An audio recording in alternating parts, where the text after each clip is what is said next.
guests from all over the world, from all different markets, who let us know about the difficulties they had in the past, how they are looking 2025, and sometimes how AI will help or destroy things.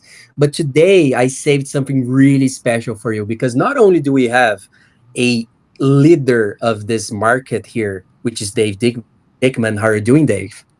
Good. How's it going, Victor? Nice to see you. Everything great. Everything great.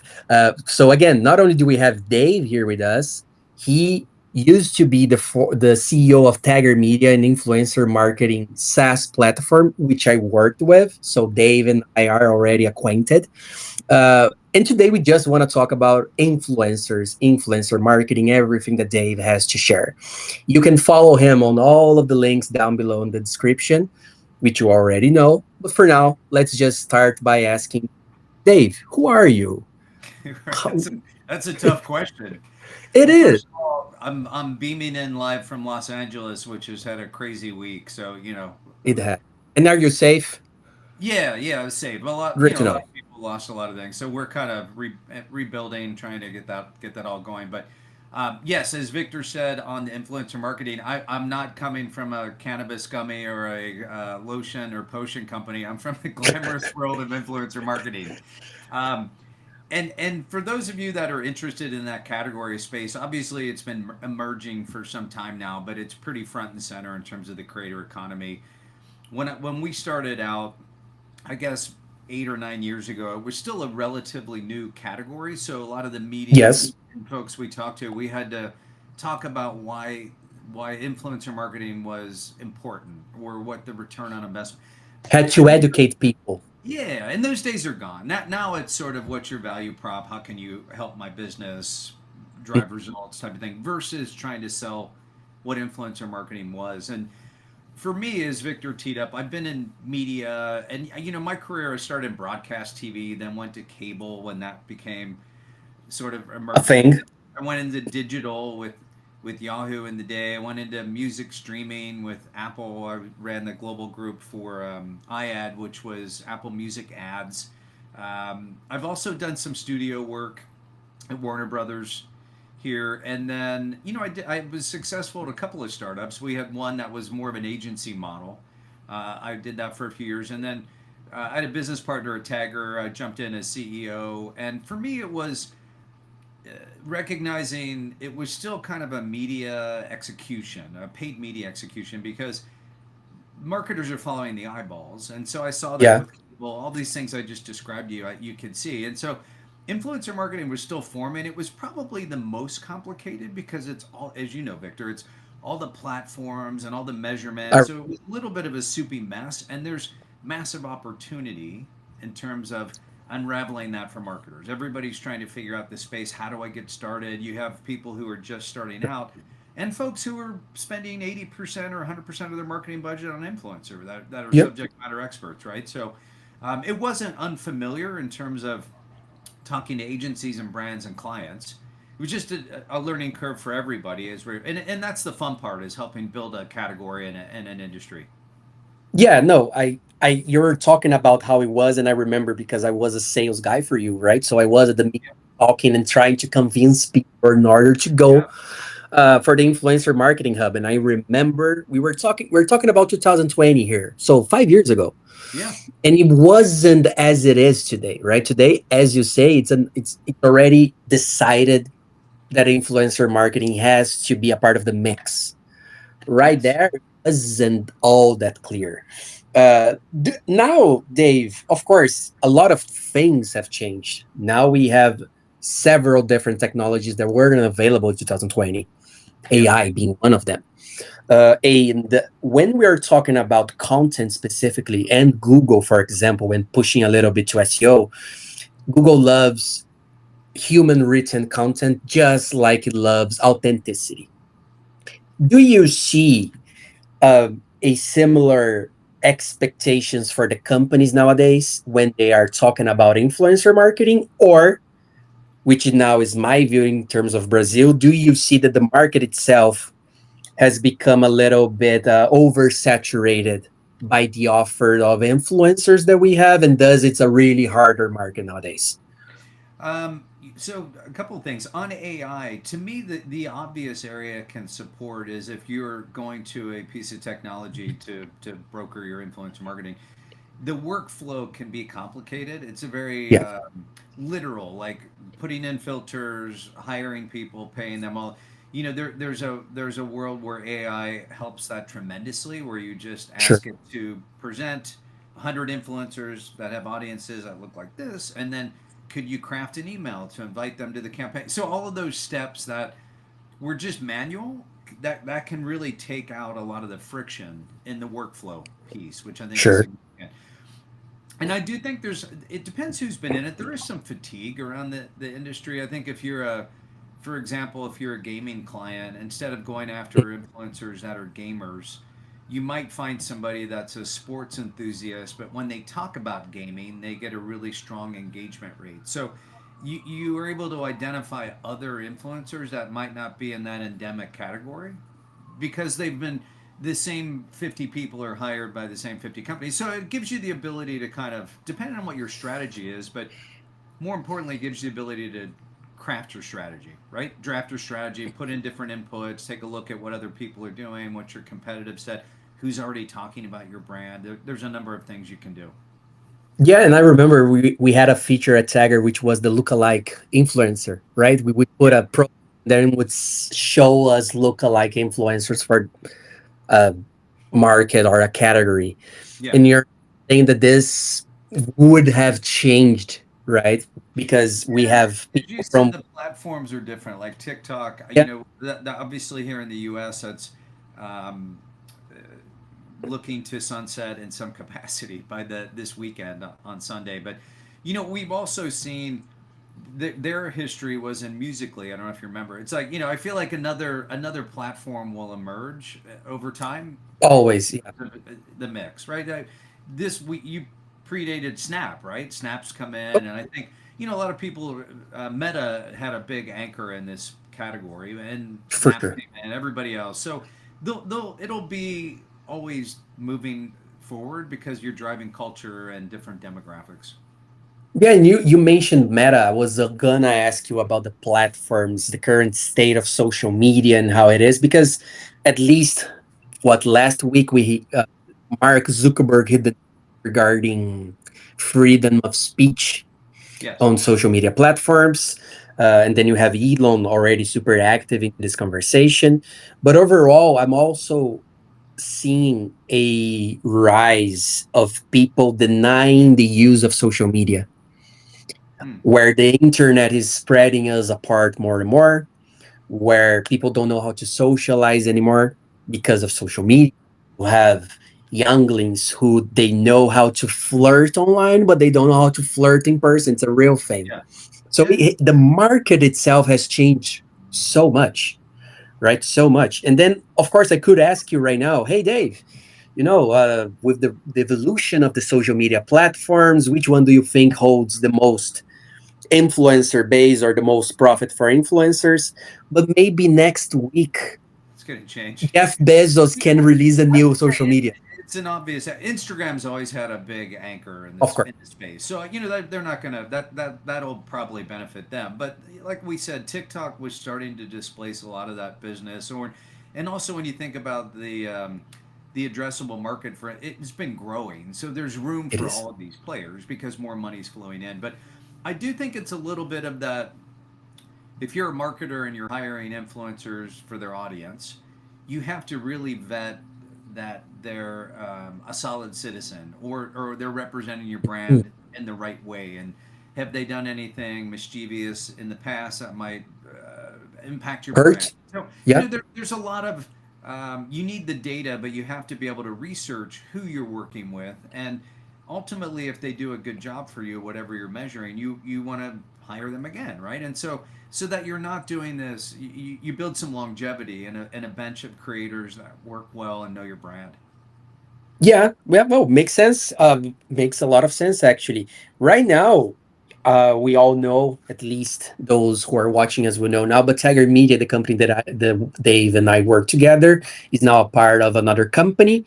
But then again, if you were to start today, if you wake up tomorrow feeling inspired by our conversation here and you decided to open another company. How would you do influencer marketing today?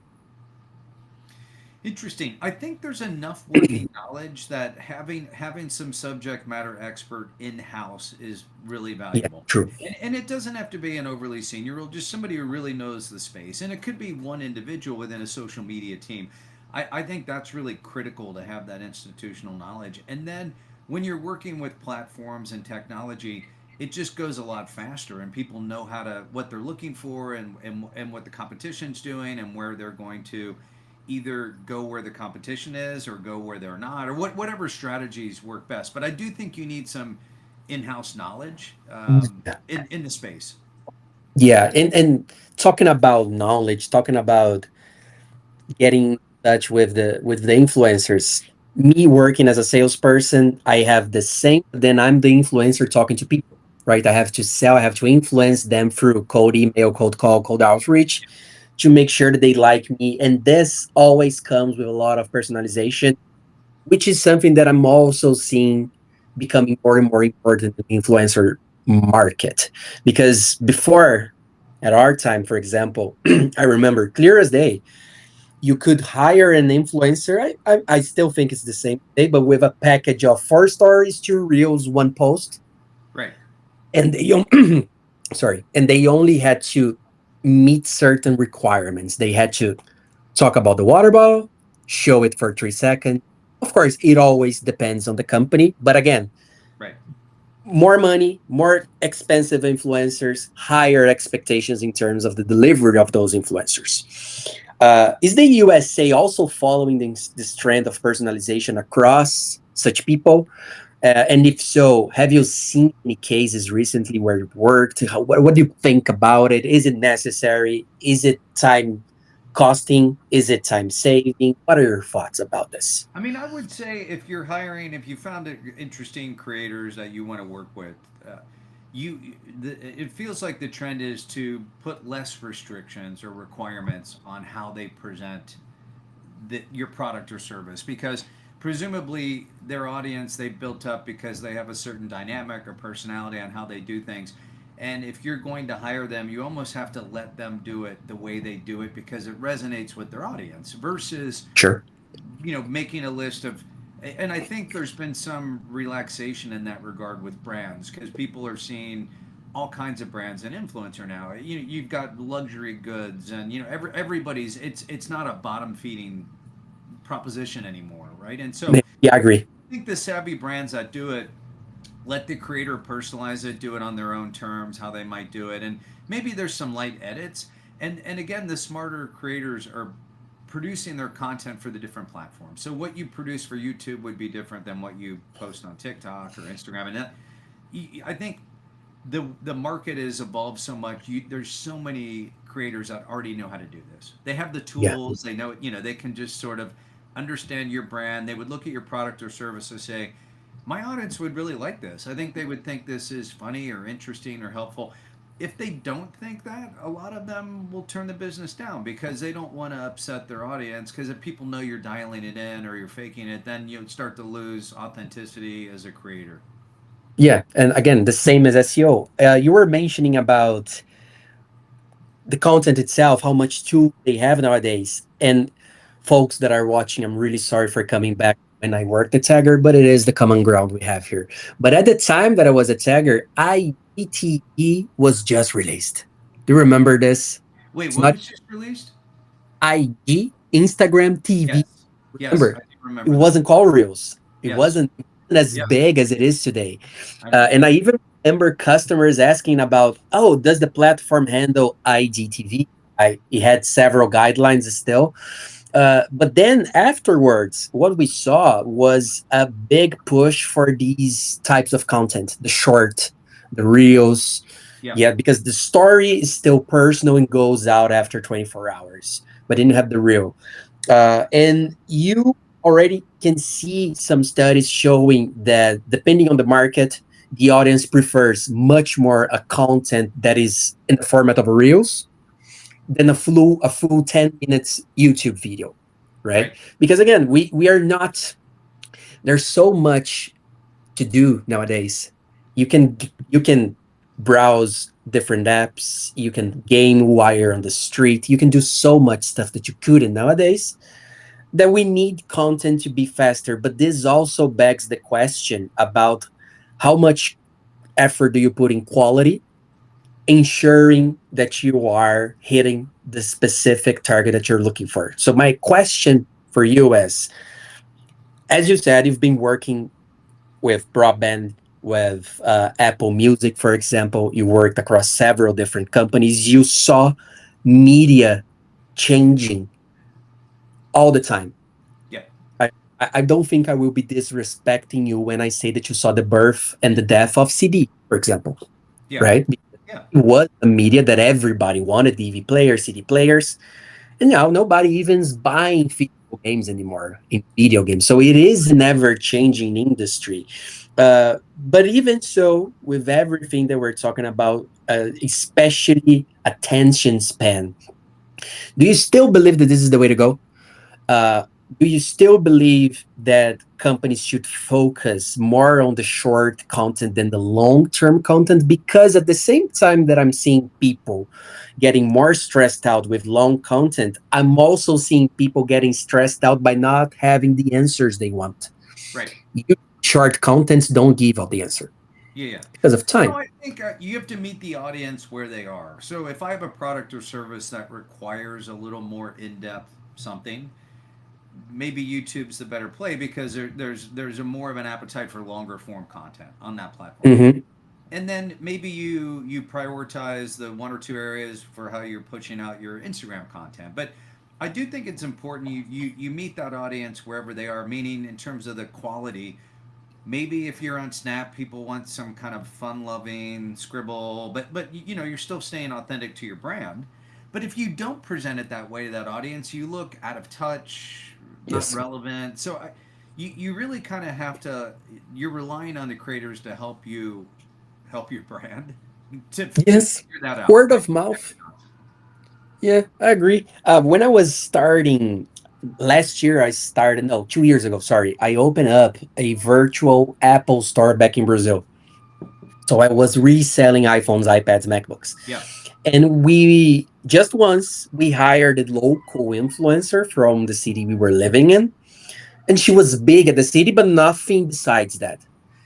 The amount of followers and sales that I did only with one well selected influencer who had an authority, who had a nice image, as you say. So I know that that person was a nice person overall. yeah, She didn't commit anything wrong in her life. And this helped.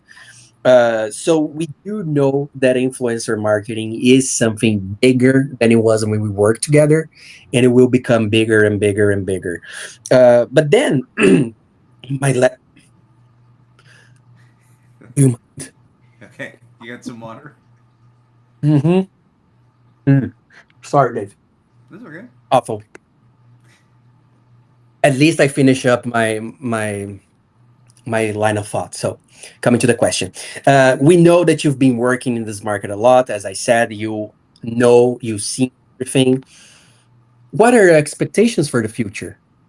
Do you even can you even think about the future today? Like, is this Yeah. the future that you were envisioning I mean, 10 years ago? there'll be another category that like I said earlier, marketers are following the audiences where they're consuming media, and so it's whatever might come next in terms of opportunities or platforms, or maybe it's less platform dependent where you're building up your own personal brand, whatever that looks like, where the future holds. But ultimately, I think about the two sides of the coin. You're obviously hiring the audience that the creator has, and sometimes Yes, true. people beating brands care less about the creator themselves as long as they're presenting okay.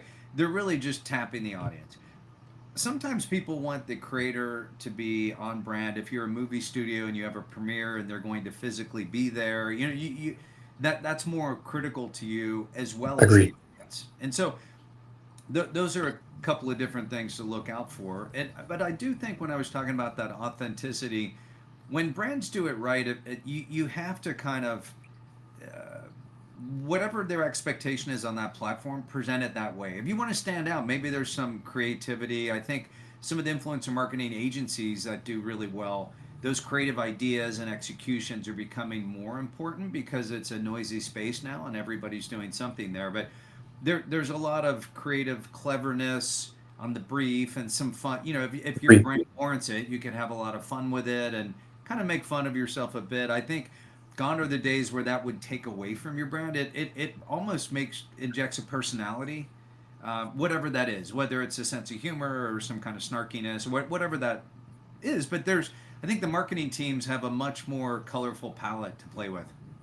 Well, yeah, you were mentioning about it, and could just think about the social listening days that I had, where out of a sudden a brand would talk in the middle of a Twitter conversation.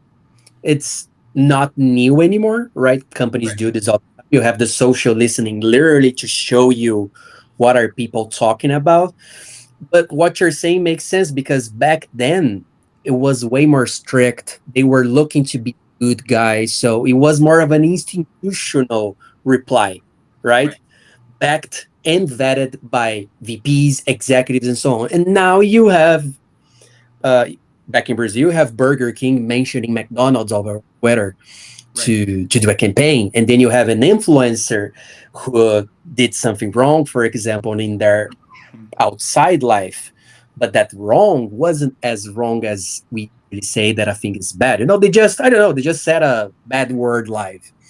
And Yeah. the company is now making fun of it again. So I see your point in humanizing the Yeah, influencer and the company. obviously the quality needs to be there, whatever makes sense. But the volume, the way consumers are, you need volume. Like Yeah, if you're a brand or service, it's likely you're having to post 3 or 4 times. Like there's a tremendous amount, so you can't be overly precious about it. I think some are gonna do well depending on your metrics, some less well. But it's more like just keep moving forward, learning from what you did, and just kind of keep pushing. I agree. I agree. Dave, we know each other for a while, and you're always an inspiration to me because you're a cool guy. Thank you. You're relaxed. It's easy to talk with you, and I'm sure that people watching this video is feeling the same as well. But then I might ask you: you started way back when media was super different, market was super different. If you were to start today, or in this case, if you were to inspire people who are starting today, Yeah. what would you share? What would you say? Any tips, any issues you had that you wouldn't repeat, anything that you can just Yeah. spread the word here? No, I think be bold. And I always think you come out of the sales track too, Victor. We would say in the US, ask for the order. Like, ask for what you want. If Hmm. you're seeing an emerging technology that's you're passionate about, do a little research, find the companies, reach out, like really kind of go after what you want instead of being reactive. I'd be proactive, right? And I feel like in my career, when I've seen different things emerging, you might jump in at a role that you think you is too junior for you. But if you're a lifelong learner, it's that a couple of steps forward, one back. Like there's no linear careers anymore. So I think to the degree you're interested in a certain segment, go after it. Find the great companies that do that.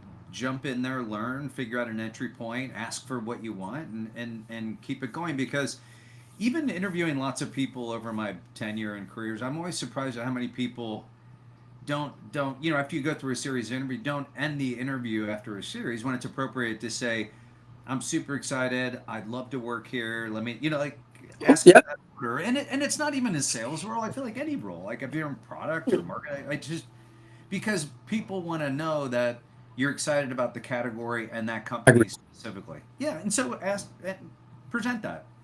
Well, that was a very good advice, really. It's the first time I ever heard about it. So yeah, I mean, you said not even on sales, but especially on sales. I imagine, Yes. right? Yeah. Especially on sales or customer centric roles. If you are gonna be hired to talk to people, showing interest to the company that you're applying for will do Yeah. wonders for you. Yes. Yeah, and I'll give you an Uh, example. This was years ago, before predates all the digital. Um, but I wanted to. I was interested in Turner Broadcasting, which had CNN and Cartoon Network, and at the time this is the cable world where Viacom and Turner. But I didn't know anybody over there, And so I did some Okay. research and I found out who the president of CNN sales was. And I just called him one morning early before his admin was there and just and said, "You should talk to me. Here's why." And I think he was amused and kind of Well, I intrigued. didn't know. So I went in and I had the meeting with him, and he kind of navigated me through. And I didn't. It wasn't perfect. Like that. They wanted me to come back and present something, and I didn't do a very amazing job on it. It happens. But what happens is I went back and said, "Hey, I screwed that up. I'd love an opportunity to come back and present to you." And they were like, "Okay." And so it shows in particular for sales that Nice. you got knocked down, but you came back. That's a small example in careers. I think you just have to kind of go after the company and look at the end of the day. If you full heartedly went in there and it's not going to work out, you just shift gears and figure out what the next play is. But yeah, That's life, right? That's yeah, life. That's it. yeah. We have to be happy. We have to try and And make the also best have for some ourselves. fun along the way. I mean, we've been fortunate, Victor. Most of the companies in media or tech are, young, dynamic people or just dynamic Hmm. people broadly, and diverse, groups of people. It's just a fun environment to work in because there's definitely a can-do attitude when you're trying to build a category or support it, and it's not for everybody. But I feel like that's where the juice is. That's the fun part, right? You're kind I of agree. figuring it out, trying, redirecting, and then we were always intentional about recruiting a really diverse group of people from different countries and languages, and I've always been a fan of seeing that come together because it's really what you learn in Brazil and what you might apply that to other parts of the world. That if it works here, it might not work there, but just that putting those pieces together is really fun. It is, and it is. And I remember the most fun part about it all, and this will be my closing sentence. Everybody know, Dave, about the night where you all took me to a rooftop and got me drunk with every single drink. I'm alive. It was amazing. I never From what I forget recall, this. there's a drink in the U.S. It's not common. It's called a Long Island iced tea, Yeah, and I think what they do is they put like seven different types of alcohol in it, and it's that's it. somewhat because when you drink it, it's kind of a sweet drink, and It you don't is. realize Right. after you Right? drink it, it's going to kick your ass. So yeah, Yes. sorry about that. Yes, I think exactly. you were getting hazed a bit by some of the sales guys who were trying to. I have no idea who could be doing that to me. They were all super nice guys. They're No, really, but they were just having a laugh. Yeah, oh. it was a good place. And then what, 2025 years from that night, I still remember it super fondly. Yeah, So it is about having fun. You are right. We were there doing the job, but we were having fun afterwards. yeah, absolutely. And that's what matters. Dave, Good to this is see you, the time Victor. we have. It was amazing seeing you. You are a Yeah, you brilliant too. person. Thank you. Thank you so much for being here. All right, and Uh, talk to you soon. Yeah. yeah, and for everyone else here at the podcast, please follow Dave's. Dave, I'm gonna leave your Instagram, LinkedIn, everything else that you want. It's gonna be down in the description so that people can get in touch, can learn more from you. And with that said, And I can learn from them. There you go.